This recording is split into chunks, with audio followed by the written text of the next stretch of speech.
ॐ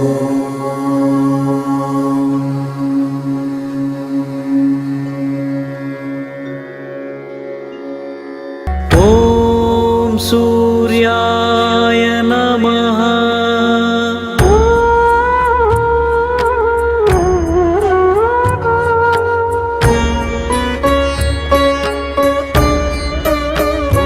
ॐ सूर्याय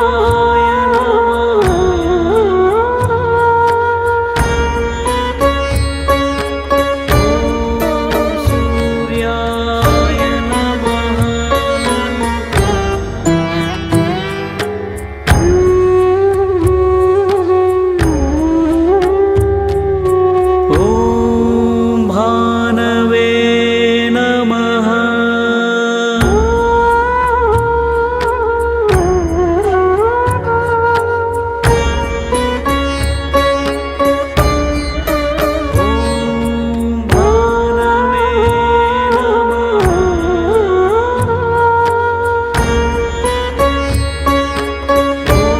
ॐ भानवे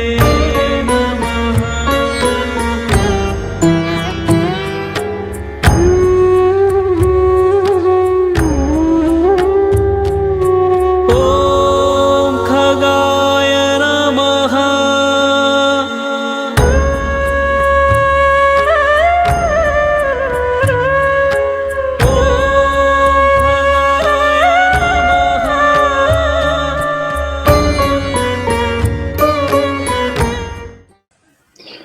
नाजरीन आदाब, नमस्कार। आज हमारे साथ जुड़े हैं वादी के एक बहुत मशहूर मूसीकार, म्यूजिक डायरेक्टर कुलदीप सप्रू जी। इन्होंने म्यूजिक के क्षेत्र में बहुत योगदान दिया जम्मू कश्मीर के मौसीकी को, और काफ़ी सारे एजाज़ और अवार्ड इनको मिले उसके लिए। आइए जानते हैं इनके बारे में, इनके जीवन और इनके कृतित्व के बारे में। इन्होंने किस प्रकार से बहुत कड़ी मेहनत करके ये मुकाम पाया है, और आज हमारे जम्मू कश्मीर में इनकी धुनें जो हैं बहुत पॉपुलर हैं, और इन्होंने बहुत सारा कंट्रीब्यूशन दिया है टेली सीरियलों में म्यूज़िक दे के, और बड़े बड़े फंक्शंस में म्यूज़िक दे के, ओपेराज इन्होंने कंडक्ट किए हैं। ये फॉरेन भी लेके गए हैं ग्रुप्स। ये सब बातें हम इनसे जानेंगे और इनके मुंह से ही हम ये सारी बातें सुनेंगे। आइए मिलते हैं हम कुलदीप सप्रू जी से। नमस्कार कुलदीप जी। नमस्कार महाराज जी, आपका बहुत बहुत शुक्रिया कि आपने मुझे इस लायक समझा, और मैं अपने माध्यम से यहाँ जम्मू से आपकी टीम को और आपको जितने भी इस काम में लगे हुए हैं, बहुत ही अच्छा आप काम कर रहे हैं। अंतराग की जो आपकी सीरीज है बहुत ही अच्छी चल रही है। मेरी तरफ से बहुत बहुत शुभकामनाएं। और सबसे बड़ी अच्छी बात यह होती है कि जिन लोगों के साथ हमने अपना बचपन गुजारा है, हमने सारा अपने जिंदगी के लाइफ के जो एक्सपीरियंस है, आप जैसे महानुभावों के साथ हमने जो शेयर किया है, आपके साथ भी काम किया है, काफी सारे लोगों के साथ जो काम किया है, तो उन लोगों के साथ फिर एक इंटरेक्ट करके फिर हमें आपस में इंटरेक्ट जब हम होते हैं तो और ज्यादा खुशी महसूस होती है। आपका बहुत बहुत स्वागत है हमारे प्रोग्राम में, और हम शुरू करते हैं आपके जीवन से। आप कहाँ जन्मे हैं, कहाँ आपने तालीम पाई है, और किन हालात में आप पले बढ़े हैं, और किस प्रकार से आप इस क्षेत्र में आए हैं। सबसे पहले कहाँ रहते हैं थे आप जम्मू कश्मीर में? कश्मीर में कहाँ रहते थे आप?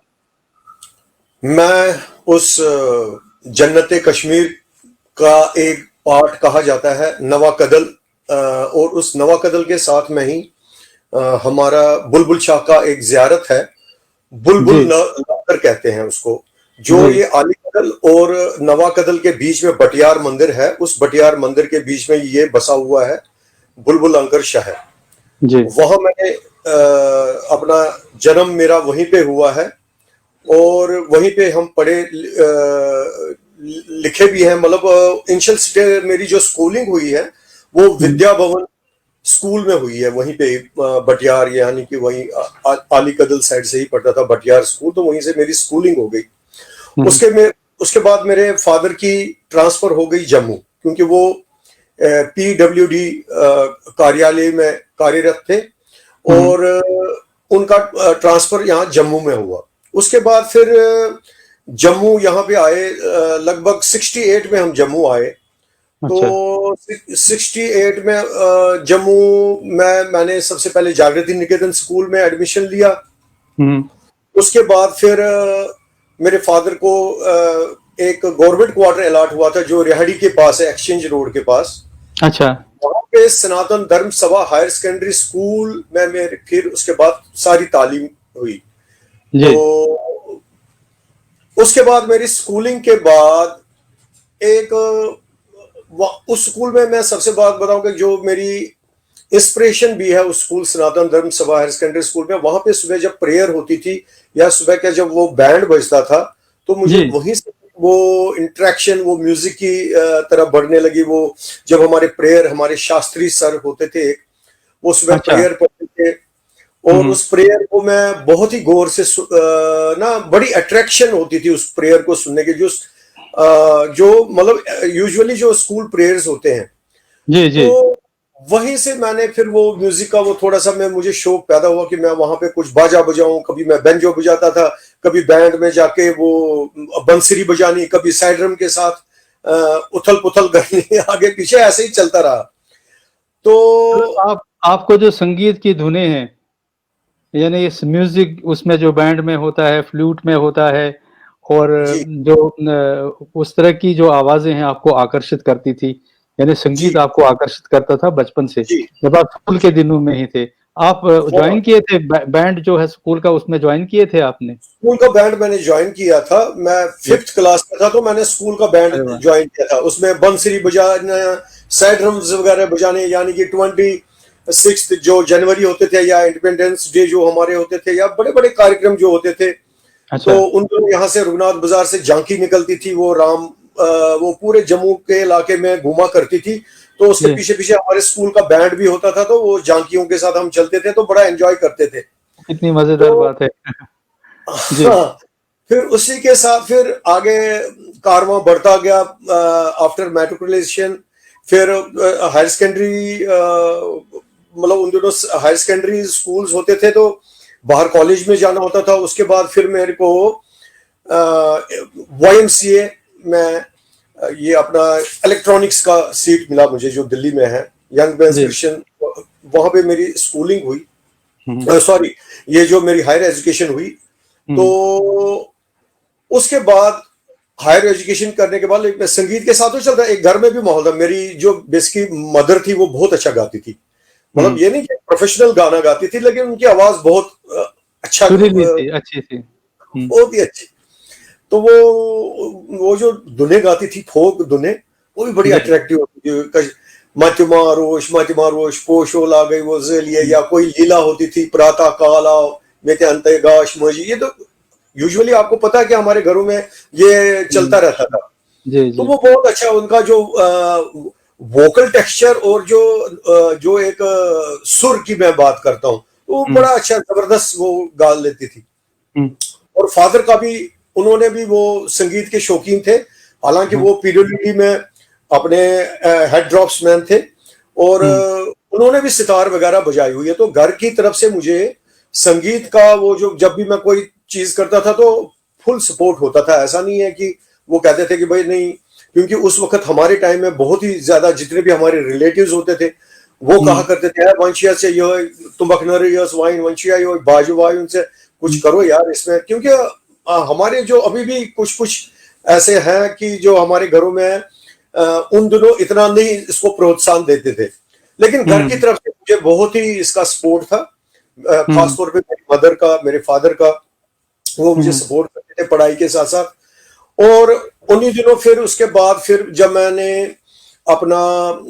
ये अपनी ट्रेनिंग कंप्लीट की इलेक्ट्रॉनिक्स की, तो मेरी जॉब श्रीनगर के मेरे मामा जी ने मुझे बुलाया कि आपकी यहाँ जॉब के लिए हमने अप्लाई किया, आपने अप्लाई किया हो तो उसमें आप सिलेक्ट हो गए हो, तो आप आ जाओ यहाँ पे इंडियन टेलीफोन इंडस्ट्री हैदरपुरा में। तो मेरे को जॉब लग गई। आपने जॉब बोला था अभी, आपने इलेक्ट्रॉनिक्स में कहाँ ग्रेजुएशन किया था कि डिप्लोमा किया था वहां से? डिप्लोमा किया था। YMCA से। अच्छा। हाँ जी, हाँ जी, हाँ जी। हाँ तो जी। उसके बाद फिर मेरे को इंडियन टेलीफोन इंडस्ट्री में जॉब मिल गई।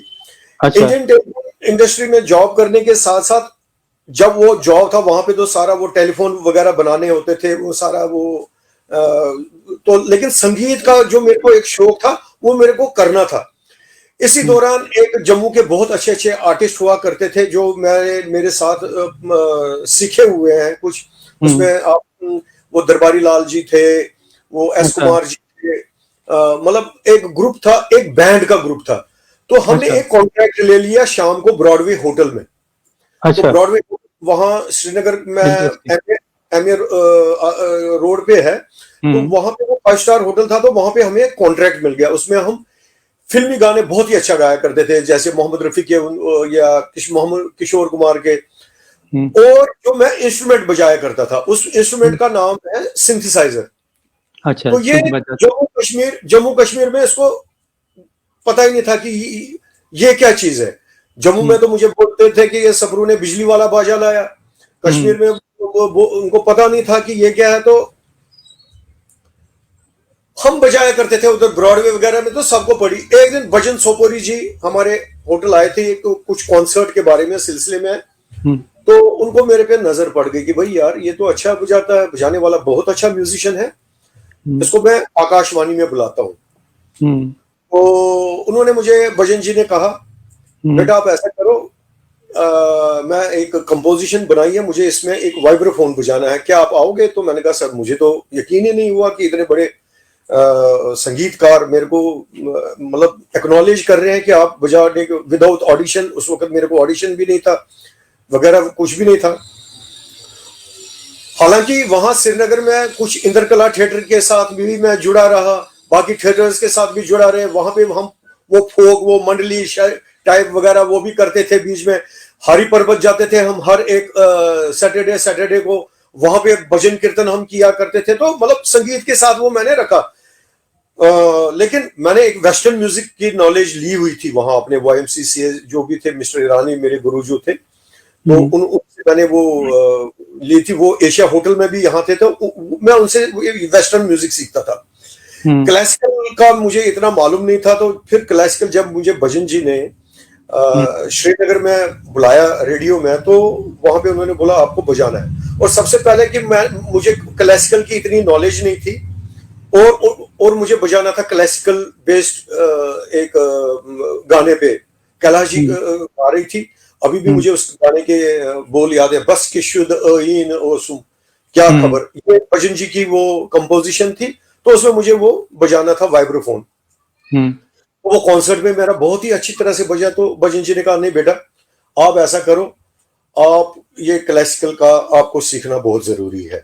तो मैंने कहा भजन जी कह रहे हैं और भजन सोपोरी जी का मैं ना मानूं। तो हम उनके घर जाते थे, तो उन्होंने मुझे वहीं पे अपना वो जो गांठ बांटते हैं वो शिष्य और जो गुरु की परंपरा होती है वो करवा के तो वो शुरू करवा दिया। और राग बेसिक जो थाटे हैं, जो क्लासिकल थाट्स वगैरह, राग नहीं, तो वहां से मैंने फिर शुरू किया। और इंस्ट्रूमेंटल आपने शुरू किया सीखना, कौन सा इंस्ट्रूमेंट से शुरू किया? वही सिंथेसाइजर ही। लेकिन उन्होंने मुझे बोला कि जो आप ये सिंथेसाइजर पे ये चीज करते हो, उसमें आप फोक इंस्ट्रूमेंट्स का चीज पैदा करो, जैसे हमारा रबाब है, संतूर है, क्लैरिनेट है। मतलब कि उस वक्त रेडियो में बहुत सारे इंस्ट्रूमेंट्स की बहुत सारी कमियां होती थी। तो कमियों को पूरा करने के लिए, क्योंकि हर एक इंस्ट्रूमेंट को उसी नेचर के हिसाब से बजाना पड़ता है, तो उन्होंने मुझे बोला कि ये इस चीज को अगर आप तुम कर सकोगे तो बहुत अच्छा रहेगा ये। तो उनके साथ साथ रहे भी, सीख भी रहे थे, और रेडियो में हमारे वो रिकॉर्डिंग्स भी हो रही थी। शाम को ब्रॉडवे होटल भी होता था, और मेरी सर्विस भी चल रही थी ठीक ठाक। यानी आप 3 चीज इकट्ठा कर रहे थे, एक तो आप ब्रॉडवे होटल में म्यूजिक बजाते थे, एक आप सर्विस करते थे, और दूसरा आप भजन जी के पास ट्रेनिंग भी लेते थे। हाँ, भजन जी के साथ मैं हमारे साथ जुड़ गए हैं तेज के जलाली, टी के जलाली साहब बहुत ही बड़े जी म्यूजिशियन, बहुत ही बड़ा नाम है इनका, हाँ, बहुत ही बड़े हमारे संगीतकार गुरुजन हैं। हैं ये हाँ, जलाली संगीतकार हैं साहब, बहुत जबरदस्त। बहुत तो बड़े संगीतकार वो हैं। आपको आशीर्वाद दे रहे हैं, ऑल द बेस्ट बोल रहे हैं। थैंक यू तो सर, थैंक यू। आप भजन जी के पास सीखने जाते थे, इंस्ट्रूमेंटल जी म्यूजिक सीख रहे थे उनसे, क्लासिकल, और जी दूसरी दूसरी तरफ से आप सर्विस भी करते थे, और हाँ, तीसरा एक आपका आयाम रहा है कि आप उसको प्ले करने के लिए ब्रॉडवे होटल भी जाते थे। ब्रॉडवे होटल जाते थे हाँ जी, बहुत शाम। खूब। फिर उसके बाद फिर इतना इन्फ्लुएंस बढ़ गया सिंथेसाइजर का कश्मीरी म्यूजिक में। जी। मैं ये कहूंगा कि कोई भी रिकॉर्डिंग्स हाँ। तब तक नहीं होती थी जब तक भजन सोपोरी जी कहते थे कि ना सपरू यीटिस कालस ने योर ये कीटिस कालस ने रिकॉर्डिंग करें की। जब तक सपरू जी नहीं आएंगे तब तक रिकॉर्डिंग। अरे वो मल्ला साहब, कैलाश जी भी वेट कर रही है सारा कुछ, और मैं सर्विस से आऊं, जब मेरी सर्विस होती थी तो मैं वहां से फटाफट 1 घंटा जल्दी जल्दी से उधर से खिसक के तो रेडियो स्टेशन पहुंच जाता था, और वहां पे तो रिकॉर्डिंग। मैंने हाँ, तो इसी के साथ सिलसिला चलता रहा तो, और मेरा सबसे बड़ा सौभाग्य ये है कि मुझे रेडियो में जितना सीखने को मिला वो कहीं से नहीं मिला। उसमें जैसे आप ये हमारे गुनीजन टीके जलाली साहब जी के साथ काम करने का मुझे मौका मिला। जलाली साहब तो एक खुद एक महान व्यक्ति थे, संगीतकार। म्यूजिक का। तो इनके रिकॉर्डिंग्स में बजाना लोग डरते थे कि इनके पीस बजाए हुए, तो डरते थे लोग, नहीं अच्छा जलाली साहब की रिकॉर्डिंग इस तरह से। हाँ, मतलब वहां तो बड़े परफेक्शन से काम होता था। तो लेकिन टचवुड के मैंने जलाली साहब जी के साथ भी बहुत ही अच्छा काम किया। वो मुझे बड़ा लाइक करते थे। वो भी जब भी कोई कंपोजिशन बनानी थी, सपरू ये पीस बजाना है, तो हम फटक से वो पीस एकदम से बजाया करते थे। इतना अच्छा पिकअप पावर होने की वजह से, और इन लोगों ने हमें समझाया भी। तो अल्टीमेटली फिर कारवां चलता रहा।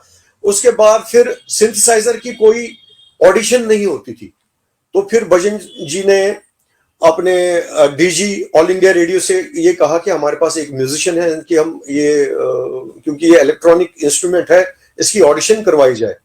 तो उन्होंने परमिशन दे दी और मैं ऑडिशन हो गया। मैं पहला ऑडिशन हूँ जिसने कीबोर्ड्स में ऑडिशन पास किया। तो उसकी वैसे ऑडिशन नहीं होती है, ना ही ऑक्टोपैड की जितनी भी हमारे ये इलेक्ट्रॉनिक ये जो इंस्ट्रूमेंट्स हैं इनकी कोई ऑडिशन नहीं होती। इनकी फिक्स गवर्नमेंट ऑफ इंडिया के जो ये ऑडिशन बोर्ड कमेटी है इन्होंने फिक्स रखा हुआ है। लेकिन मैं जम्मू कश्मीर का पहला कीबोर्डिस्ट था जो ऑडिशन था।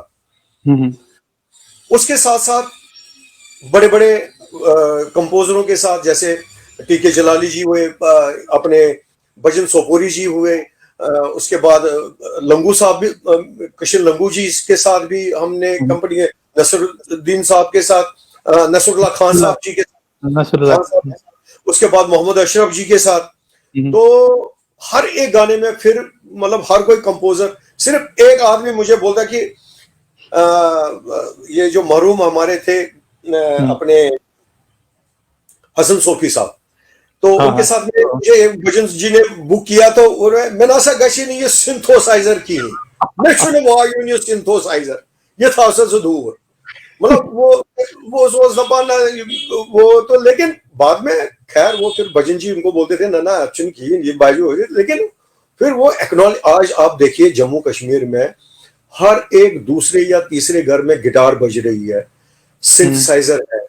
मतलब कि हमने इतनी मेहनत करके इस इंस्ट्रूमेंट को एक वहां पे एक मुकाम दिया, एक और इसका दर्जा साथ साथ उन कंपोजर्स को भी जाता है कि जिन कंपोजर्स ने इसका रिस्क एक लेके कि एक वेस्टर्नाइज्ड इंस्ट्रूमेंट है और उसको अपने कश्मीरी फोक में उसको इंक्लूड करना, और उसके बाद कोई भी इंस्ट्रूमेंट को, ये उनके लिए भी एक एक्सपेरिमेंट था।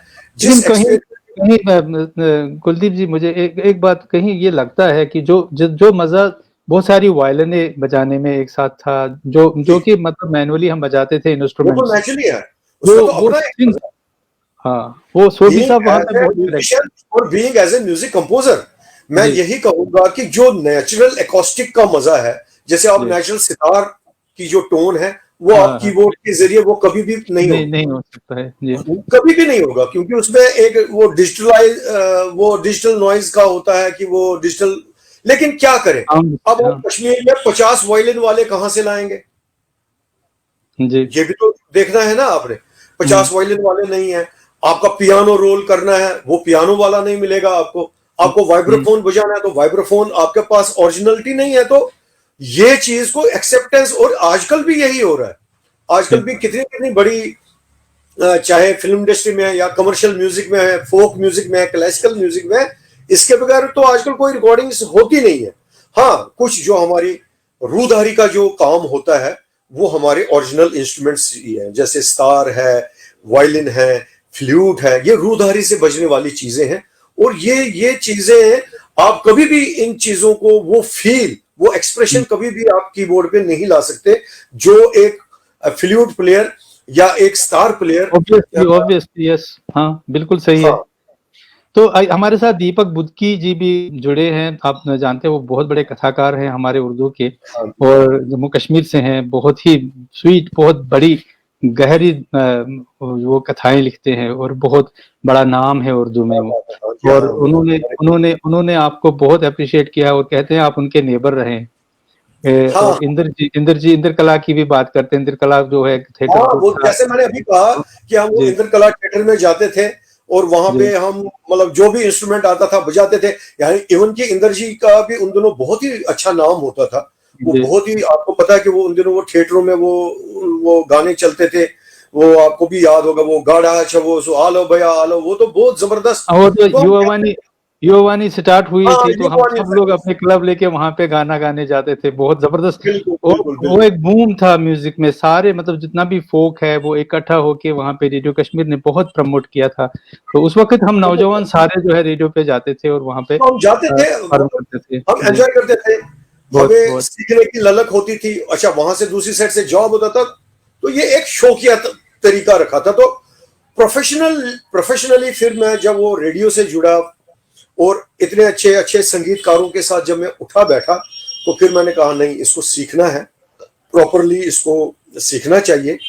और जब इसके साथ आप करते हैं तो इसको आपकी शॉर्टकट तरीका कुछ भी नहीं होता है संगीत कोई में। नहीं जैसे कोई नहीं कुछ लोग आजकल शॉर्टकट तरीका अपना रहे हैं या कुछ करें, तो इसमें संगीत में शॉर्टकट कुछ नहीं, इसको आपको सीखना ही है। ये एक फुल फ्लेजेड सब्जेक्ट है। ये मतलब ये नहीं साधना, है, साधना और मतलब तपस्या है, सुर की साधना साधना है। तपस्या है। हाँ और इसमें एक डिसिप्लिन सुर है। ताल इसको जी सीखने से आप में एक डिसिप्लिन भी आता है। इसमें ट्रू संगीत से सबसे पहले आपको एक अदब सीखना है। आप जब हाँ किसी महफिल में, जब आप अपने अपने गुरुजनों के साथ बैठे हो, तो आपको उठने बैठने का एक तरीका पता होना चाहिए। आपको हम्म, गुरु के सामने कैसे बैठना है, उनको कैसे आप मतलब अपनी बात कैसे पहुंचा रहे हो, बात हम्म, करने का सलीका, मतलब ये सब अदब जो है, ये सिर्फ हम्म। इस और सिर्फ जो है हमारे फील्ड, संगीत के फील्ड में ही आदमी को एक वेल जो डिसिप्लिन्ड आदमी है, वो संगीत के ही माध्यम, और आर्ट ही एक माध्यम है के माध्यम से आप एक डिसिप्लिन जो आपके जीवन में जो और कार्यशैली ये आता है। संगीत की लैंग्वेज जो है, ये किसी एक दुनिया के किसी और एक कोने से वाबस्ता नहीं, मतलब ये इतनी इंटरनेशनलाइज्ड है, ग्लोबल है कि मैं कहीं का भी संगीत सुनता हूँ और मन को छू लेता है, चाहे मैं वहाँ की भाषा जानूं या ना जानूं, लेकिन संगीत मुझे उनसे जोड़ देता है और कनेक्ट इसलिए करता है, कनेक्ट कनेक्ट करता है। और ये संगीत जो पीपल है टू ये पीपल कनेक्ट करता है, क्योंकि इसकी लैंग्वेज ही कोई नहीं होती है। संगीत की तो कोई हाँ, लैंग्वेज नहीं है। इसकी तो इमोशंस की लैंग्वेज है, भावनाओं की लैंग्वेज है। इसको हम भावनाओं की लैंग्वेज है, बिल्कुल। साउंड्स के थ्रू जो है भावनाएं से जागृत होती है, और वो सब भावनाएं जब समरस पे आ जाती है, जब साधारणीकरण उन बिल्कुल। भावनाओं का होता है, तो और आप में ये बहुत गजब का है। मैं आपके साथ काम कर चुका हूँ थोड़ा। किरण जोशी जी हमारे साथ जुड़ी हैं और वो आपको बहुत गुड विशेस दे रही हैं।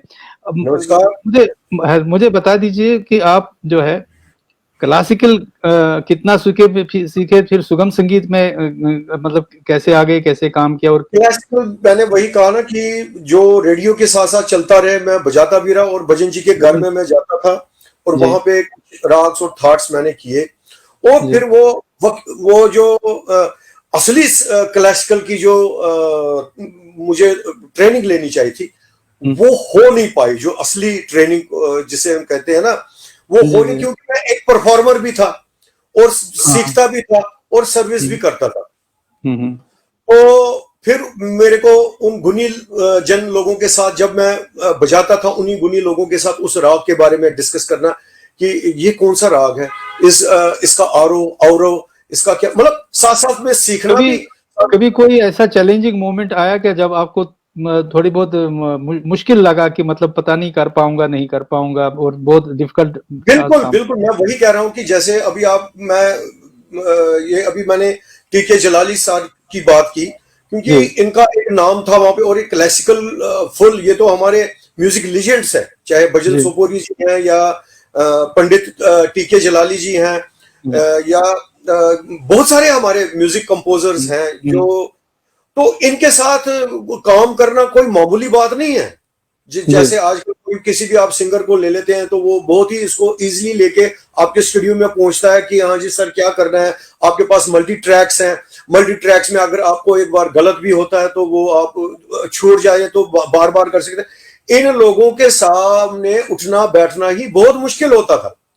तो किसी वक्त, अब मैं जलाली साहब की एक कंपोजिशन में बताऊंगा कि यहाँ वो राधिका चोपड़ा जी गा रही थी जम्मू आकाशवाणी में, जप ताल 10 मात्रा में उन्होंने वो कंपोज किया था। तो वो 10 मात्रा का ताल जप ताल जो है, जब मैंने बजाया तो मुझे सबसे पहले हिचक लगी, क्योंकि मुझे उसका रियाज नहीं था ज्यादा।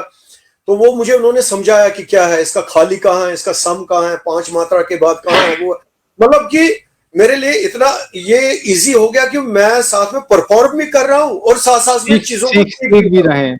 ये एक बहुत बड़ी बात है। जब जैसे मतलब आपकी बात से मैं बहुत सहमत हूँ कि हम लोगों ने भी जो कुछ सीखा है अपने आसपास में जो ये एक्सपर्ट्स होते थे हमारे साथ, इनसे ही सीखा है। मतलब हमने एक्टिंग अगर सीखी है, अगर हमने नाटक बनाने सीखे हैं, अगर हमने फिल्में बनाने सीखे हैं, तो दूरदर्शन के उन गुरुजनों से सीखा है जो उनके साथ काम करते थे। तो काम करते करते सीखते थे हम। आपकी बात 100% सही है। बिल्कुल, क्योंकि हमारे एक कश्मीर का माहौल तो आपको पता है कि वहां पे एक इंस्टीट्यूट होता था, रेडियो स्टेशन एक इंस्टीट्यूट हुआ करता था, आपका दूरदर्शन एक इंस्टीट्यूट हुआ करता था। वहां पे हमें कोई पैसे का लालच नहीं होता था कि हमने पैसे कमाने जाना, कि कॉन्ट्रैक्ट तो हमें हमारे से साइन करवाते थे, लेकिन हमें बिल्कुल लालच नहीं होता था कि हमें वहां पे पैसा लेना है। हम वहां पे सीखने की ललक से जाते थे। वहां पे बड़े बड़े उस्तादों लोगों के साथ हमने कंपनी की, क्योंकि आपको पता है कि आकाशवाणी में पिनाज मसानी जी आती थी, बेगम अख्तर जी आई, बहुत अहमद हुसैन, महमद हुसैन। तो हमें भजन जी कहते थे चलो जी आपको इनके साथ एकम्पनी कर रहे हैं। अरे बाप, हम कैसे एकम्पनी करें यार, इन लोगों के साथ उठना बैठना।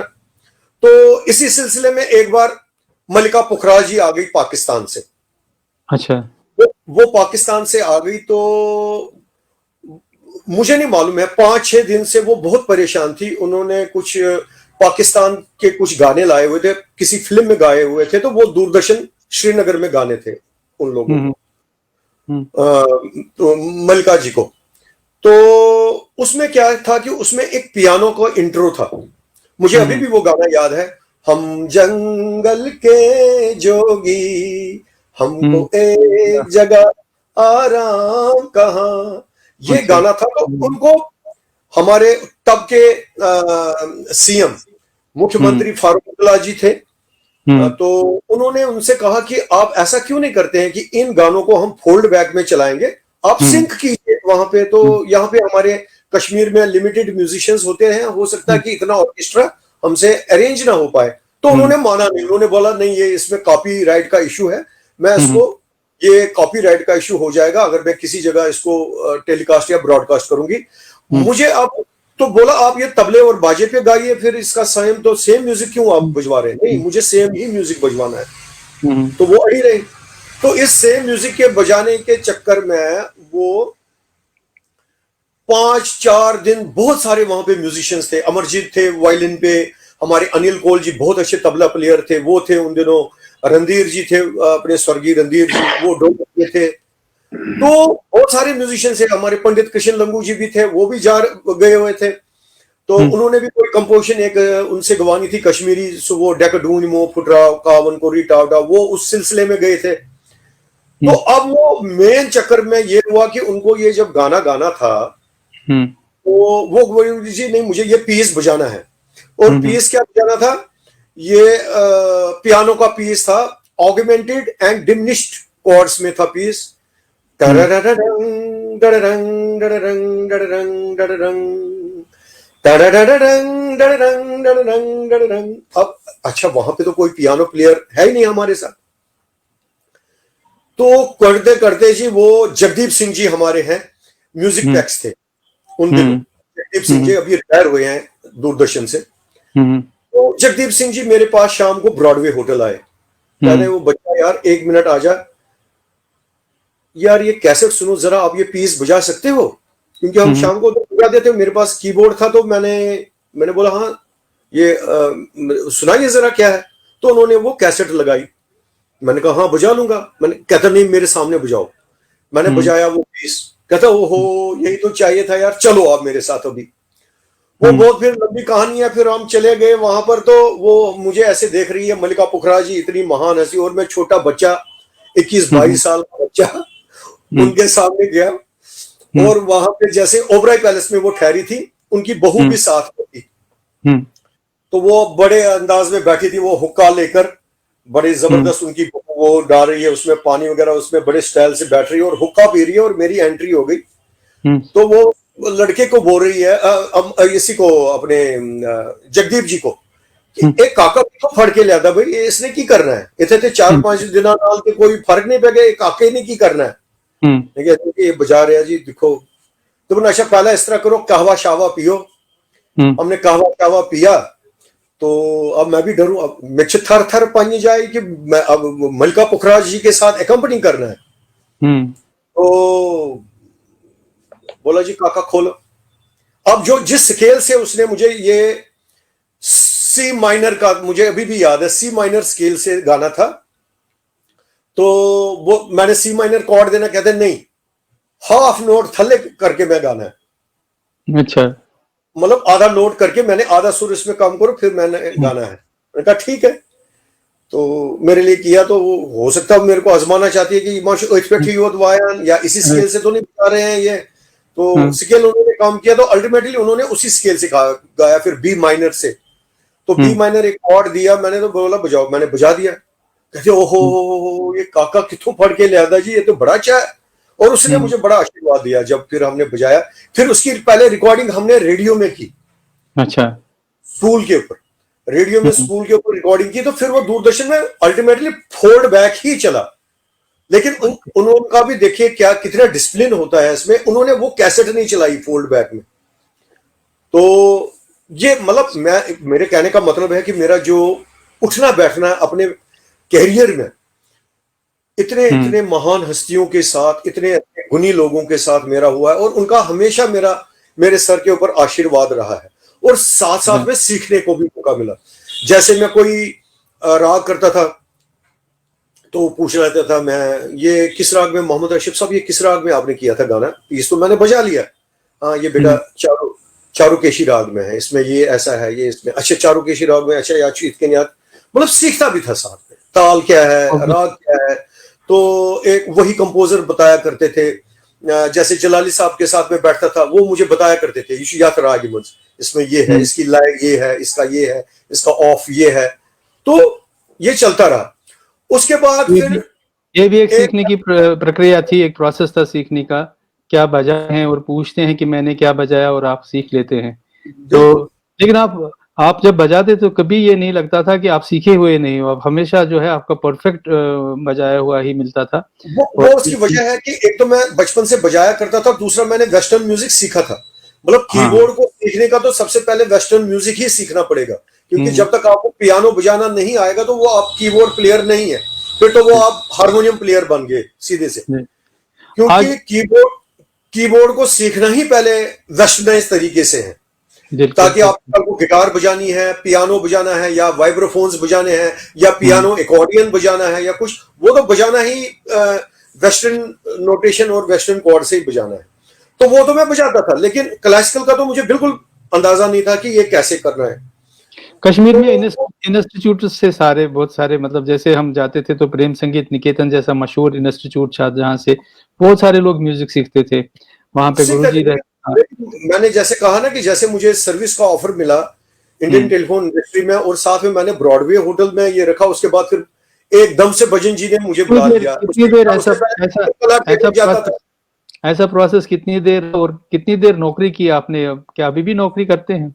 हाँ नहीं, उसके बाद फिर मैंने नौकरी की, और नौकरी का मैं सबसे ये बात बताऊं कि जब मैं नौकरी किया तो एक बार भजन जी मेरे को स्वर्गीय लसा कोल जी के ऑफिस में ले गए। वो डायरेक्टर आकाशवाणी थे, तो उन्होंने बोला कि ये कुलदीप सप्रू का जॉब है वहां पे, और ये बेचारा ब्रॉडवे भी जाता है, ब्रॉडवे होटल भी जाता है, तो क्यों ना हम इसकी एक जॉब क्रिएट करवा दी जाए। उसने बोला आप ये क्या बात कर रहे हो, यहाँ पे तो कम से कम हमारा जो गाइडलाइंस है आकाशवाणी की, वो तो बी हाई को हम यहाँ पे जॉब्स पे लगाते हैं, तो ये तो बी क्लास है। मैं वो भजन सोपोरी जी का कभी भी अभी तक वो मुझे मरने दम तक याद रहेगा, जहां तक मेरी जिंदगी का सफर चलता रहेगा, वो मैं बात नहीं भूलूंगा कि उन्होंने मेरी रोजी रोटी के लिए डीजी के साथ कैसे उन्होंने, मतलब मैं क्या बताऊं कि वो बी क्लास की उन्होंने वहां से परमिशन ले ली, आप जी नौकरी लगा सकते हो। उसमें फिर पंडित टीके जलाली जी एक जज थे जिन्होंने आना था, और एक वो पंडित ये जो रवि शर्मा जी है उनके जो फादर साहब थे उन्होंने जज आना था। इतने में घाटी के हालात खराब हो गए।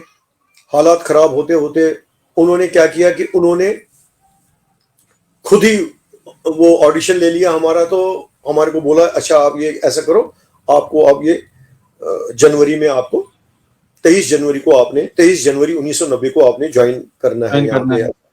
वो मेरे को ऑर्डर मिल गया, वहां से मैंने छोड़ दिया जॉब।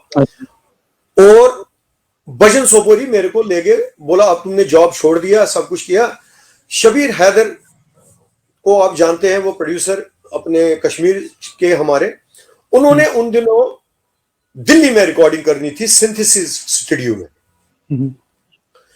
भजन सोपोरी ने कहा मुझे, मैं सारे दिल्ली के म्यूजिशियंस ले लूंगा, लेकिन एक म्यूजिशियन को मैं श्रीनगर से ले जा रहा हूं। उनको मेरे पे बहुत ही मतलब ना भरोसा था कि मैं जो भी इनको बोलूंगा वो ये बजा लेंगे। कोई भी पीस मुझे बोलते थे वो मैं बजाता था कि आप चलोगे मेरे साथ। मैं उनके साथ गया। मेरे साथ मरहूम मोहम्मद अशरफ साहब थे, मेरे साथ गुलाम नबी मरहूम शेख साहब थे,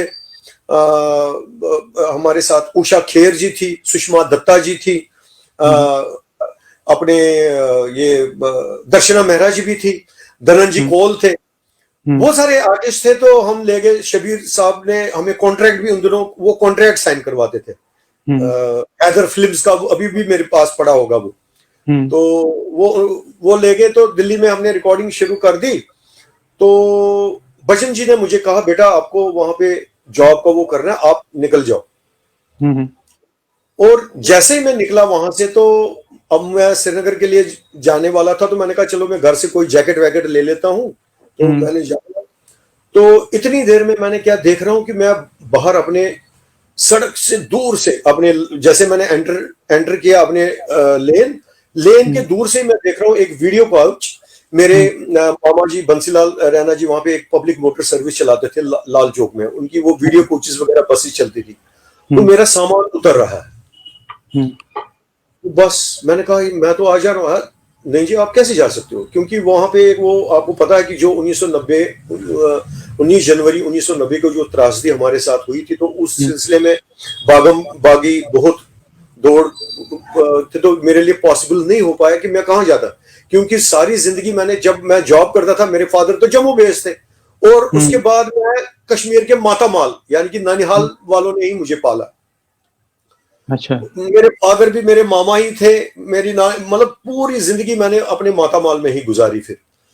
और उसके बाद फिर मैं एज ए माइग्रेंट बन के आ गया 1990 में यहाँ पे जम्मू में फिर से वापस। और जम्मू में आपने आकाशवाणी ज्वाइन नहीं किया? फिर भजन जी ने 1 साल तक मेरा वेट किया। 1 साल के बाद फिर ऐसा हो गया कि वहां पे फिर ऐसे जिस दिन हमें जाना था, तो अचानक वहां पे लाल चौक में असेंबली में वो बम ब्लास्ट वगैरह पता नहीं वगैरह हो गया। तो घर वाले डरे, बोले नहीं यार इस क्षमो ये हुकुई शोकुई, अब तो ऐसा कर। और यहाँ पे फिर मेरी जिंदगी जो, फिर जब मैंने कहा कि अब इसी फील्ड में है मेरी ये जिंदगी है, मैंने फिर यहाँ पे अशोका होटल, क्योंकि मुझे एक होटल का एक एक्सपीरियंस था यहाँ पे, फिर मैंने अशोका होटल ज्वाइन किया। अशोका होटल ज्वाइन करने शाम के वक्त वहां पे उन दिनों वो हमारे को पूरे ग्रुप का 5,000 रुपया देते थे, तो वो मैंने शुरू कर दिया। उसके साथ साथ फिर दूरदर्शन जम्मू भी यहाँ से स्टार्ट हुआ। जैसे दूरदर्शन जम्मू यहाँ पे स्टार्ट हुआ तो हमारे डॉक्टर सोनलाल कौल जी को उन दिनों कुछ एक सीरियल करना था कश्मीरी, उसमें एक गाना था हया निक कोतरो, तो उन्होंने बोला आप इसको ये कंपोज करो। मैंने कहा सर मैं तो अप्रूव्ड कंपोजर हूँ ही नहीं, मैं तो म्यूजिशियन हूँ। तो उन्होंने बोला नहीं हमारे यहाँ चलेगा, तो आप ये कंपोज करो। मैंने कहा अब मैंने कंपोज किया नहीं था, मैंने बड़े बड़े कंपोजरों के साथ काम किया था, मेरे को तो बिल्कुल कंपोज करने का वो मतलब ऐसे तो हम बनाते थे दुनिया वगैरह, लेकिन एक किसी कमर्शियल सर्विस या अपने एक प्रोफेशनल इंस्टीट्यूशंस के लिए मैंने कोई भी प्रोफेशनल कंपोजिशंस नहीं बनाई थी। तो मुझे उसने खरू साहब थे, उन्होंने कहा नहीं आप ये बनाइए। मैंने बनाया, वो राजेंद्र तिक्कू से मैंने गवाया। राजेंद्र तिक्कू जो एक्टर हमारे हाँ। तो उनसे मैंने वो गवाया। उन दिनों स्टूडियो नहीं होता था, तो वो हम गए पॉल स्टूडियो, तो मैंने कहा यार साशु ज्ञावान के असल तावन ज़्यादा वो मुझे तेरी आवाज चाहिए, क्योंकि ये ह्यूमर सॉन्ग है। तो उसने और वो कलाकार भी बड़ा जबरदस्त था, वो उसने वो राजेंद्र तिक्कू से वो मैंने गवाया, तो वो खरू साहब ने सुना, बोला ये यही असल, तो उन्होंने वो एज कंपोजर यहाँ से आपने पहली कंपोजिशन बनाई दूरदर्शन के लिए एज ए कंपोजर, ये पहली कंपोजिशन थी। उसके बाद मैंने कहा नहीं ऐसा नहीं चलेगा, मैं जब तक ये ऑडिशन नहीं करूंगा कंपोजिशंस का, तो एज ए कंपोजर तब तक ये चलने वाला नहीं है, क्योंकि इस फेटर्निटी में रहना है तो वो कुछ तौर तरीके होते हैं हमारे म्यूजिक में, चाहे ऑडिशन, और एक इज्जत होती है ऑडिशन कंपोजर की। तो फिर मैंने ऑडिशन दे दिया, तो भगवान की दया से मैं उसमें पास हो गया। उसके बाद फिर काम आता रहा, तो उन्हीं दिनों फिर आपके साथ भी मुलाकात हो गई, तो आपके साथ भी मुझे काम करने का, आपके साथ सीखने का भी मौका मिला हमें कि कैसे करना होता है, बैकग्राउंड म्यूजिक को कैसे करते हैं। बैकग्राउंड म्यूजिक का स्कोर किया, तो वो भी किया मैंने। उसके बाद आपका ही बहुत सारा काम मैंने किया, जैसे और कितनी दूर, एक जो आपने बहुत ही मशहूर सीरियल बनाया है, और मैं तो अपने आप को सौभाग्यशाली समझता हूं कि आपके उस काम में, वो 13 एपिसोड में कम से कम मैं 3 महीना आपके साथ पूरा बिजी रहा।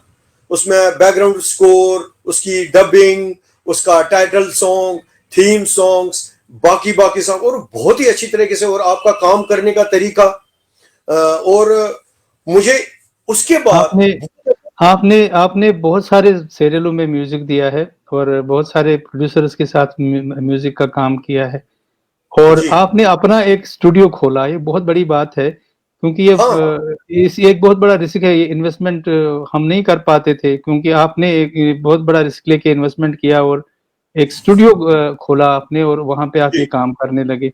तो इसका विचार कैसे आया और किस प्रकार से आपने, और बहुत ही मेहनत और लगन से ये काम किया आपने? जी, स्टूडियो बनाने का एक तरीका मैंने, क्योंकि हम तो परफॉर्मर आर्टिस्ट हैं, तो हमारे को ये पहले जहन में नहीं होता था कि हमने स्टूडियो बनाना, क्योंकि मैं ज्यादातर यहाँ पे पीसीआई स्टूडियो है, यहाँ पे अमरजीत का स्टूडियो होता था, तो हम जाते थे। लेकिन एक दिन मुझे एक काम मिला था, रविंद्र नाथ जी का काम मिला मुझे, पंजाबी एल्बम्स का। अच्छा। तो पंजाबी एल्बम्स का जब मैं म्यूजिक कर रहा था, तो उसने मुझे कहा कि ये, उन्होंने मुझे कहा कि ये हमें एक हाई लेवल का ये बनाना है। तो मैं गया, तो एक गाने में मुझे कम से कम 11 दिन लगे पीसीआई में। तो 11 दिन में जो दूरदर्शन से मुझे फीस मिलनी थी, क्योंकि उधर तो फिक्स है, मुझे दूरदर्शन से कुछ अमाउंट मिलना था, उस अमाउंट से डबल मेरा चार्जेस, स्टूडियो चार्जेस हो गए। वो मुझे कहते हैं नहीं तुम किसी तरीके से गाने लाओ, और मुझे सेटिस्फेक्शन ना मिले, यार मैं इसमें और काम करना चाहता हूँ। उसमें जो मेरी अपनी फीस थी वो भी मेरी लग गई आर्टिस्टों की। मैंने कहा ना, चलो ये हो जाएगा, कम से कम एक अच्छा म्यूजिक में बनाओ। उसके बाद फिर मैंने सोचा यार जो मैं मुझे कमाना था वो तो स्टूडियो वाला ही कमा गया, क्यों ना इससे अच्छा है कि मैं अपना ही एक स्टूडियो सेटअप खोलूं। और उसमें मेरे लिए प्रोविजन ये था, ये नहीं कि मुझे कोई बिजनेस करना है या बिजनेस पर्पस के लिए तो मैंने बिल्कुल नहीं खोला पहले पहले। मैंने सोचा कि नहीं, अगर एक गाने में मुझे 11 दिन लगे, क्यों ना मेरे अपने स्टूडियो में 22 दिन लग जाए, कम से कम मैं सेटिस्फैक्टरी काम तो करूं। अच्छा। तो उसके बाद फिर मैंने वही होता रहा। तो उसके बाद लोगों ने जब उन रिकॉर्डिंग्स को सुना तो लोगों ने कहा कि रिकॉर्डिंग्स कहाँ पे हुई है, ये तो बड़ी प्रोफेशनल रिकॉर्डिंग है, ऐसी रिकॉर्डिंग्स तो दिल्ली या मुंबई में होती हैं, ये कहाँ पे हो रही है, किस स्टूडियो में होती है जी। पहले पहले तो मैं कतरा रहा था, नहीं सर ये मैं अपने काम के लिए। तो फिर मेरे पास आप जैसे बुद्धिजीवी लोग आ गए, उन्होंने कहा यार कुछ नहीं होता, आपका इनकम भी बढ़ेगा, सब कुछ होगा, तो आप करो। तो वो मैंने शुरू किया तो फिर इनकम भी आना शुरू हो गई। अदरवाइज तो सिर्फ मैंने अपनी कंपोजिशंस के लिए बनाया हो, तो अपना आपने लगभग सारे जो मशहूर सिंगर्स हैं और प्रोड्यूसर्स हैं उनके साथ काम किया है। विजय कुमार मल्ला के साथ आपका एक बहुत ही मशहूर गाना विजय कुमार मल्ला जी का जो मेरे साथ था वो तो श्रीनगर रेडियो से ही हम आपस में उनके साथ मैंने एज ए म्यूजिशियन तो काफी बहुत सारा बजाया। उनकी कॉन्सर्ट्स में मैंने बहुत सारा बजाया, चाहे जम्मू में कॉन्सर्ट होती थी, श्रीनगर में कॉन्सर्ट होती थी, या रेडियो या दूरदर्शन में। तो विजय मल्ला जी के साथ मैंने बहुत बजाया, और उनका जो वॉइस टोन, वॉइस टेक्सचर, उनके एक्सप्रेशन, वो तो मेरे मतलब कि वो मेरे खून के अंदर चले गए थे कि वो किस तरह से गाते हैं, उनका क्या है। उसके बाद फिर मुझे यहाँ पे भी एक सौभाग्य प्राप्त हुआ कि फिर मैंने उनके लिए कंपोजिशंस भी बनाना शुरू की। एक उनका वथीउ यकजा, वो जो मैंने वो एक इंटीग्रेशन, कश्मीर इंटीग्रेशन के लिए जो एक सॉन्ग बनाया है कश्मीर। उसके बाद मुझे सौभाग्य एक और मिला जो उनके जीवन का अंतिम सॉन्ग भी साबित हुआ। वो हमारे मोहन शाह जी का कर मोकली सफर एक सीरियल कर रहे थे, वो कश्मीरी सीरियल। तो उस सीरियल का वो थीम सॉन्ग था, कर मोकली सफर, बशीर दादाजी का लिखा हुआ। और वो गाना नहीं था, वो बेसिकली वो एक पूरी एक राइम थी। तो उस राइम को कंपोज करना था। तो स्टार्टिंग में तो हमें ये ऑप्शन मिला था कि ये वहीद साहब गाएंगे या कुछ करेंगे। तो उसके बाद फिर ऐसे सर्कमटेंसेस बन गए कि मोहन जी के साथ भी हमने डिस्कस किया। उन्होंने बोला नहीं मल्ला साहब अगर इसको गाएंगे तो ज्यादा अच्छा रहेगा। तो बशीर साहब ने भी कहा हाँ बिल्कुल ठीक है, दादा साहब ने भी कहा कि हाँ अच्छा रहेगा। तो वो आज भी फिर देखिए उनका जो मतलब जीवन की अंतिम यात्रा भी उसी गाने पे ही, ये तो हमारे लिए मतलब कितनी ट्रेजेडी का ये गीत बन गया। और ये आज भी बच्चे बच्चे के लोगों के जुबान पे उस वजह से याद है कि ये मल्ला साहब का अंतिम सॉन्ग उन्होंने जो गाया है। और ये मोहन शाह जी के ही सीरियल कार मोकली सफर में मैंने इसको कंपोज किया था। आपने अपने सारे जितने भी मतलब सिंगर्स है, जो नए सिंगर्स है, उनको आपने प्रोजेक्ट किया जी, और उनको आपने फाइन ट्यून किया है। और आजकल किस किस सिंगर ने आपके साथ रिकॉर्ड किया है और कोई एल्बम बनाए हैं या कोई गीत रिकॉर्ड किए हैं? हाँ, एल्बम्स की जहां तक बात हुई तो सबसे पहले मैंने टी सीरीज के लिए काम किया है। साई कृपा एक एल्बम वहां पे फुल फ्लेजेड मैंने किया है। वो धर्मेश जी ने वो उसमें सिंगर थे, धर्मेश जी ने गाया है। उसके बाद फिर एक पंजाबी भी मिला मुझे टी सीरीज से। फिर एक वीनस से मुझे एक मिला, मुझे वो हिंदी का ही एक उनका प्रोजेक्ट था। तो ये एल्बम्स वगैरह मेरी आती रही। उसके बाद फिर एक दौर ये चल पड़ा कि फिर वो सीडीज का दौर चल पड़ा।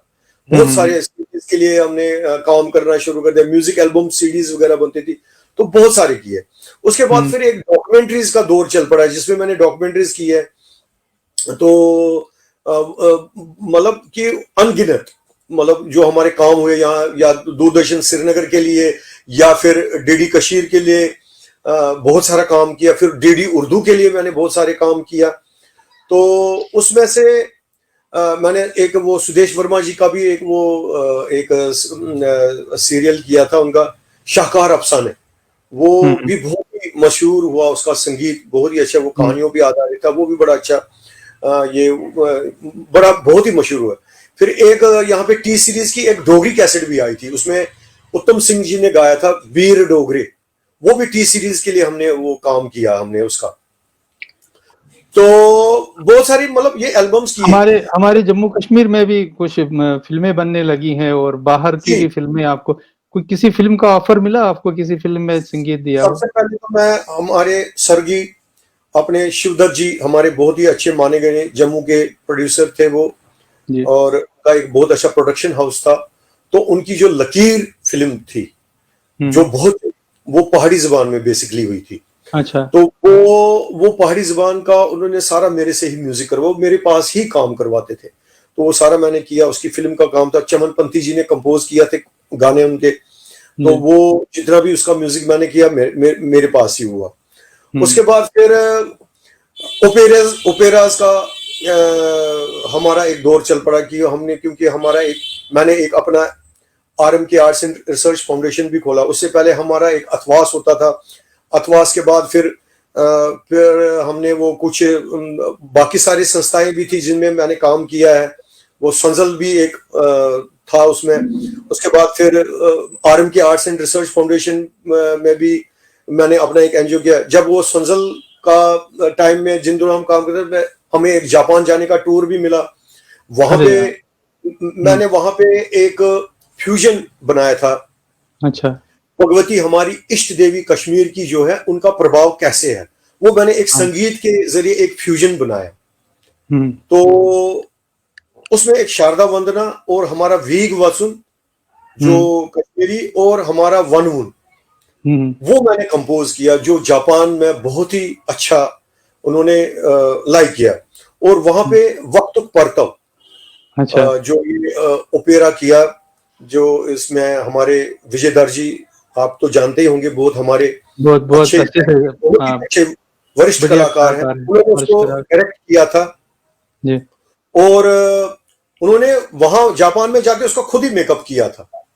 मेकअप भी खुद करना, एक्टिंग भी खुद करना। और यहाँ पे भी कश्मीर में, जम्मू में, इवन कि दिल्ली में भी हमने उसके शोज किए।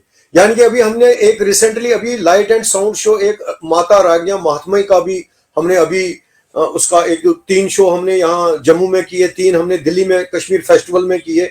तो उनका भी उन्हीं के डायरेक्शन में, और स्टेज एडॉप्टेशन जितनी भी की है उसमें दर साहब ने किया है। तो इनका म्यूजिक चला, तो वहां पे फोक म्यूजिक, और उसमें मोहन शाह जी ने भी बहुत अच्छी एक्टिंग, उनको भी एक राजा का रोल दिया गया उसमें, अभी दिल्ली में हुआ। तो वही पे एक कंपोजिशन मैंने बनाई थी, हर तरफ एक रोशनी हो, नूर हो, हर मक्की कश्मीर का मसरूर हो। उसी में मैंने ये फ्यूजन क्रिएट किया। शाह साहब ने ब्यूटीफुल कंपोजिशन, हमारे साथ जुड़ गई है नतालिया कार्पिको, रशिया से। ये बहुत ही अच्छे, रशिया से है। अच्छा। अभी उन्होंने रशिया से हमारे लिए शारदा महोत्सव के लिए शारदा वंदना का रशियन क्लासिकल म्यूजिक में, अभी जो आरएम के आर्ट्स एंड रिसर्च फाउंडेशन की तरफ से हमने 9 दिन का जो आयोजन किया था शारदा महोत्सव का, जिसका कॉन्सेप्चुअलाइजेशन, जिसका भी जो कॉन्सेप्ट था डॉक्टर अग्निशेखर जी का था, और जिसमें नतालिया कार्पिको जी ने भी शिरकत की थी। बड़े बड़े आर्टिस्टों ने शिरकत की उसमें। वो हमारा बहुत बढ़िया, बहुत बढ़िया, बहुत बढ़िया। तो इनको हम धन्यवाद देते हैं, हमारे साथ जुड़ गई हैं। रमेश भट्ट जी जुड़ गए हमारे साथ, वो कहते हैं कि know journey is easy. Agnishekhar जी मिल गए हमारे साथ, डॉक्टर अग्निशेखर। और वो डॉक्टर अग्निशेखर जी का, जैसे मैंने कहा कि उन्हीं को कॉन्सेप्ट था ये। Sabru's contribution is exemplary. He has a passion, Junoon, very hard working cultural activist। और नतालिया जी आपको नमस्कार कर रही हैं, नमस्कार नतालिया जी, नमस्कार। तो हमारे साथ इस वक्त लाइव जुड़े हुए हैं मोहन शाह जी। मैं उनको आपके साथ जोड़ देता हूं इस वक्त, और मैं थोड़ा सा हट जाता हूं, आप उनके साथ बातचीत जारी रखिए। जी सबरू जी नमस्कार। नमस्कार महाराज, नमस्कार। नमस्कार। आपका इतना प्यार है कि मैंने बहुत इसरार किया महाराज जी के कि जब आप उनसे बात करें तो मुझे भी उनके बारे में कुछ अपने तासुरात बताने की इजाजत दी जाए। बिल्कुल। तो मेरे लिए कुलदीप जी आप एक जुनून है, एक दीवानगी है, एक ऐसी दीवानगी जो मौसीकी से शुरू होती है और जिसका इलाज ही मौसीकी है। नहीं तो वो ये एक आपका बहुत बड़ा कंट्रीब्यूशन है कि आप बहुत इनोवेटिव रहे हैं। जी आपने सिंथ को मौसीकी में, जम्मू कश्मीर की मौसीकी में इंट्रोड्यूस किया। पहले जी पहले बहुत हलचल हुई, लेकिन उसके बाद कंप्यूटराइज्ड म्यूजिक, मतलब वो जी सुपूल रिकॉर्डिंग होती थी ट्रेडिशनली, फिर 4 चैनलों को 8 बना देते थे और फिर एक में मिलाते थे। आपने इसको डिजिटलाइज करने में बहुत बड़ा आपका हाथ है, और आपकी इनोवेशन, नए किस्म की धुनें, बैकग्राउंड म्यूजिक। मैं तो 2008 से आपको जानता हूं, जी जी जी 2008 से मैं आपसे जुड़ा हूं। आपकी डेडिकेशन बहुत ही अप्रिशिएबल है, और मैं नाजरीन को भी बताना चाहता हूं कि Sapru is a living legend. अरे क्या बहुत बात है, यंग, बहुत अच्छा कंट्रीब्यूट किया है। शुक्रिया, धन्यवाद। इतना बड़ा चढ़ा के जी बहुत बहुत धन्यवाद मोहन जी आपका। आप हमारे साथ जुड़ गए और आपने इस प्रोग्राम की शान बढ़ाई जुड़ के, और आपने अच्छी अच्छी बातें कही सप्रू साहब के बारे में। सप्रू साहब, अब मुझे बता दीजिए कि मुदस्सर अली आपके साथ जुड़ गए हैं यहाँ, ग्रेट मुदस्सर अली म्यूजिक मेरे पास डायरेक्टर। सीखता जी। था, ये सो कीबोर्ड सीखते थे मेरे पास। अच्छा अच्छा हाँ अच्छा, यही मैं बात कहना चाहता था कि आपने एक बहुत बड़ी जनरेशन, जो आगे की जनरेशन है, उनको न सिर्फ ट्रेनिंग दी, बल्कि आपने उनको वो संस्कार भी दिए जो म्यूजिक में बहुत जरूरी देने होते हैं। और आपने, जैसे कि मोहन जी ने भी बताया, नए इनोवेशंस किए, मतलब डबिंग जो आपने इंट्रोड्यूस की, और जिस जी तरीके से वो मतलब सफल, उससे जो है प्रोग्राम की क्वालिटी जो है, क्योंकि आउटडोर शूट जब करते थे तो डबिंग में थोड़ी प्रॉब्लम आ जाती थी हमेशा। तो आपने जो नेचुरली जिस तरीके से, हाँ, जिस तरीके से मतलब फिल्म डबिंग की तरह डबिंग की, और जी उसमें क्वालिटी जो आई वो बहुत ही निखर गई उससे। एंड हार्ड वर्किंग है आप, इसमें कोई शक नहीं है, बहुत जबरदस्त मेहनत करते हैं, और एक पैशन। आप बहुत इमोशनल है। ये नहीं सच वो है कि हर कोई आर्टिस्ट इमोशनल होता है, वो तो महाराज शाह जी आप भी इमोशनल बहुत हैं। वो तो कोई भी कलाकार जो है, जो इस कला के फील्ड में, वो तो इमोशन, जब तक आर्टिस्ट में एक इमोशंस ना हो तब तक तो वो आर्टिस्ट है ही नहीं। चाहे वो एक्टर है, चाहे वो म्यूजिशियन है, चाहे वो संगीतकार है, या इवन की चाहे वो गायक कलाकार है, तो जब मुदस्सर तक जी उसके नमस्कार इमोशंस नहीं। बोलते हैं आपको, मुदस्सर जी नमस्कार बोलते हैं आपको इस आदाब आदाब Mudassir ji, God bless you, God bless you. So with this dedication आपने बहुत अच्छा काम किया है। रविंदर जुत्सी जुड़ गए हमारे साथ, और विजय कुमार मल्ला के बारे में लिख रहे हैं। इट वॉज वेरी सैड, और बहुत अफसोस होता है हमें कि हमने बहुत जल्दी उनको खोया, और he has been a legend. और बिल्कुल हमारे उसके बहुत अच्छे रिलेशंस थे उनके साथ, बहुत बढ़िया बिल्कुल रिलेशंस थे। एंड बिल्कुल। वो शॉकिंग था उनका हमसे गुजर जाना यहाँ से। तो अरे आप मुझे, संगीत के फील्ड में बहुत क्षति है हमारे लिए। बहुत मतलब एक जबरदस्त, जाने को तो जाने वाला तो चला जाता है, लेकिन जो उनके जाने के बाद जो इस फील्ड में एक खाली वैक्यूम स्थान होता है, वैक्यूम आ जाता है। हाँ, वो वो बहुत खाली स्थान जबरदस्त। कभी भी नहीं आप भर सकते हो।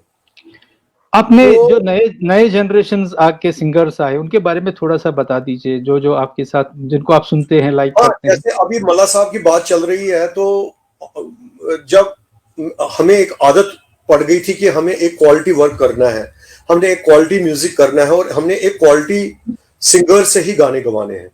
जी तो जब आपके बीच में अचानक से कोई एक ऐसा सिंगर चला जाए जिसके साथ आप काम कर रहे हो, तो मतलब आपके पास कोई ऑप्शन नहीं था कश्मीरी, खासतौर पे कश्मीरी जुबान के लिए। बाकी सारे ऑप्शंस तो आपके पास हैं, हमारे पास यहाँ सूरज सिंह जी हैं, श्याम साजन जी हैं, जीवन शर्मा जी हैं, बहुत सारे हैं। इनमें से एक कलाकार जो जम्मू से ही हैं, सुरेश चौहान जी। तो सुरेश चौहान जी से मैंने कहा कि आप भद्रवाह साइड के हो, कि आप कश्मीरी तो बोलते होंगे। तो बोलता नहीं, कश्मीरी तो मैं बोलता हूँ, लेकिन इतना नहीं मैं बोलता हूँ, मुझे कश्मीरी बिल्कुल नहीं आती है। मैंने कहा नहीं यार, फिर भी ट्राई करो। तो फिर मैंने उनसे एक गाने ट्राई किए, मैंने कहा जरा आप कश्मीरी गाएंगे मेरे लिए, क्योंकि मेरे पास ऑप्शन ही नहीं था।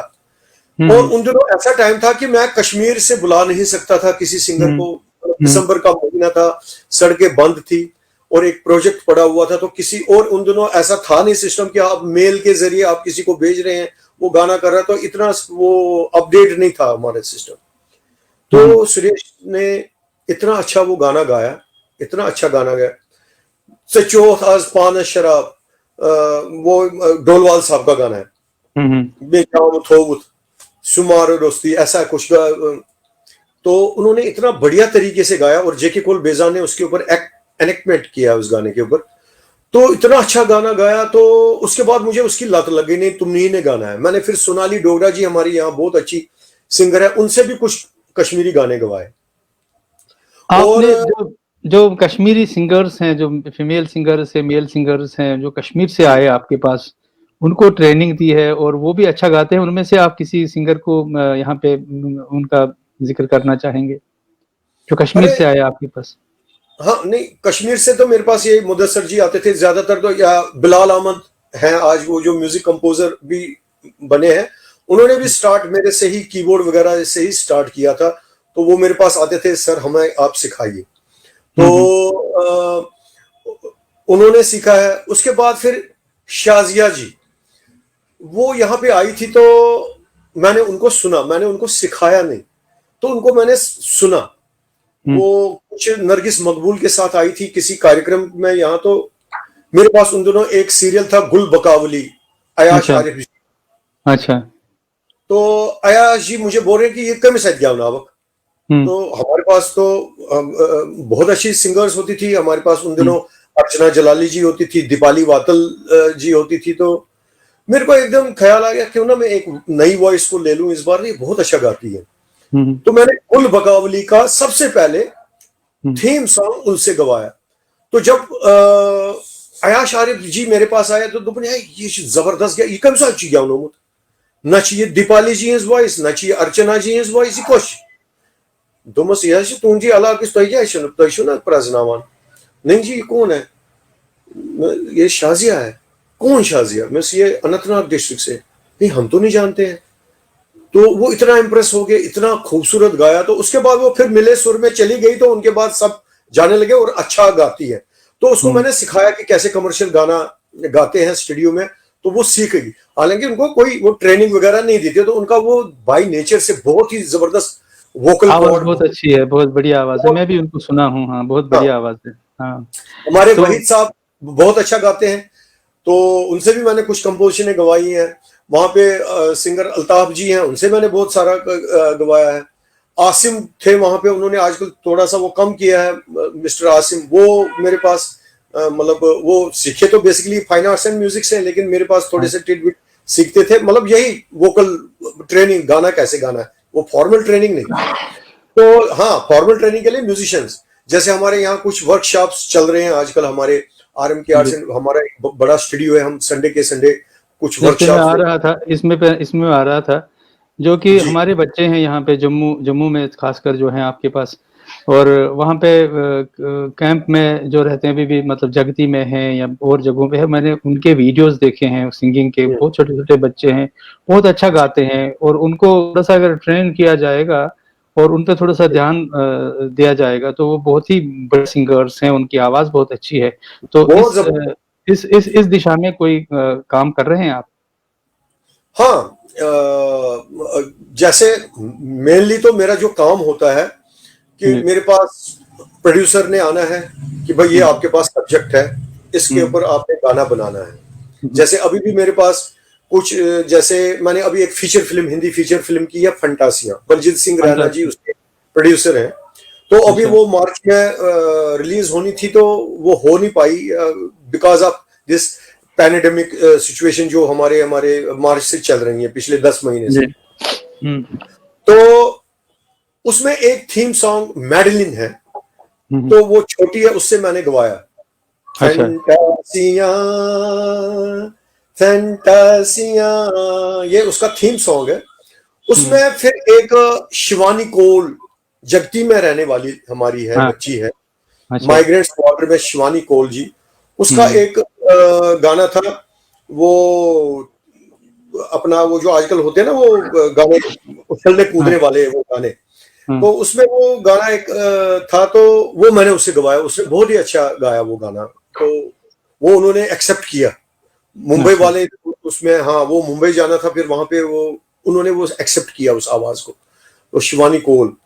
तो मतलब हमारे बच्चे, लेकिन एक सबसे बड़ा जो ड्रॉबैक भी है हमारे यहाँ पे कुछ हमारे यूथ्स में, कि मैं वो कहना चाहूंगा आपके माध्यम से यहाँ पे कि मतलब कोई भी आजकल हारमोनियम खोलता है, वो गाता है तो उसको लगता है कि बस मैंने हारमोनियम बजाया, मैंने गाया तो यही परफेक्ट सिंगिंग है। तो उनके पेरेंट्स भी किसी वक्त हमारे पास आते हैं कि ये जी गाते हैं, ठीक है आपने गाया, वो कश्मीरी गा रहा है या कुछ गा रहा है, लेकिन एक फॉर्मल ट्रेनिंग और जो उसको उसके बाद जो एक असली सिखाई होती है कि सुरों को पक्का कैसे करना है, अपने सुर पक्के कैसे करने हैं। एक तो आपके पास एक तो आपकी अपनी नेचुरल आवाज है ही है, उसको तो आप गाते हो, उसके बाद उन सुरों को पक्का कैसे करना है, उस चीज के लिए कोई भी नहीं जाता है, कोई भी नहीं जा रहा है। तो ये जरूरी है कि हम इस प्रोग्राम के माध्यम से भी अपने बच्चों से कहेंगे, सारे बच्चों से, कि अगर आपकी आवाज अच्छी है और आप गाना चाहते हैं तो गाना सीखिए और सुर को साधना सीखे और उसके साथ जो रिदम है उसके साथ गाना सीखिए, तभी आप अच्छे गाना मतलब गायक बन सकते हैं।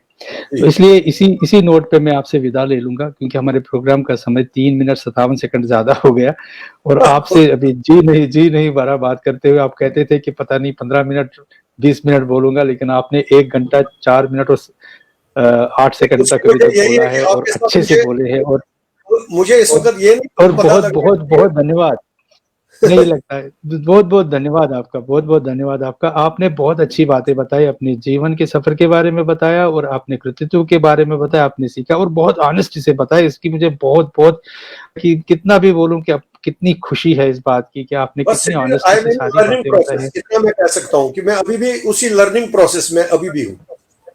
बहुत धन्यवाद आपका, बहुत जी आपको मन चाहिए सफलता मिले और हमेशा के लिए आप बहुत अच्छे से अपना काम करें। तो ये थे हमारे साथ आज के मेहमान, हमारे कुलदीप सप्रू जी, जो एक अच्छा नाम है, बहुत बड़ा नाम ऑलरेडी है और बहुत अच्छे कंपोजिशंस करते हैं। और दीपक बुदकी जी का, रविंदर जुत्शी का, मुदस्सर जी का, नतालिया कार्पिको का, अग्निशेखर का और अपने जलाली साहब का, टीके जलाली साहब का, रमेश भट्ट का, किरण जोशी का और शक्ति सराफ वली का, जिन्होंने इस प्रोग्राम में आके हमारी प्रोग्राम की शोभा बढ़ाई और हमें बहुत एनकरेज किया। उनका मैं दिल से धन्यवाद देता हूं और चाहता हूं कि हाँ हमको ऐसे ही पैट्रनाइज और हमको ऐसे ही एनकरेज करते रहे हमारा प्रोग्राम के। हम इस प्रोग्राम में बहुत सारी और अपनी हस्तियों को, अपने पर्सनालिटीज को इंट्रोड्यूस करेंगे, क्या मतलब यहाँ पे उनसे इंटरेक्शन कराएंगे। इंट्रोड्यूस करने की तो किसी को जरूरत नहीं है, क्योंकि ऑलरेडी सारे इंट्रोड्यूस्ड है और अपने बहुत बड़े मकाम तक पहुंच गए हैं। कुछ नए जो हमारे मतलब नौजवान है, उनको भी इसके प्रोग्राम में जोड़ लेंगे हम। और इसी के साथ मैं आपसे निवेदन करूंगा कि INF TV जो है उसके साथ कनेक्ट होने के लिए आपको facebook.com/INF अंतरंग पे हमें संपर्क कर सकते हैं और हमारे प्रोग्राम्स देख सकते हैं। हमारे प्रोग्राम्स वहाँ पे रिकॉर्डेड है। हमारे YouTube चैनल को भी आप देख सकते हैं, वहाँ पे भी आपको हमारे प्रोग्राम्स मिलेंगे। मैं इसी के साथ आपसे इजाजत चाहूंगा। धन्यवाद आपका हमारे साथ रहने के लिए। नमस्कार, आदाब। नमस्कार।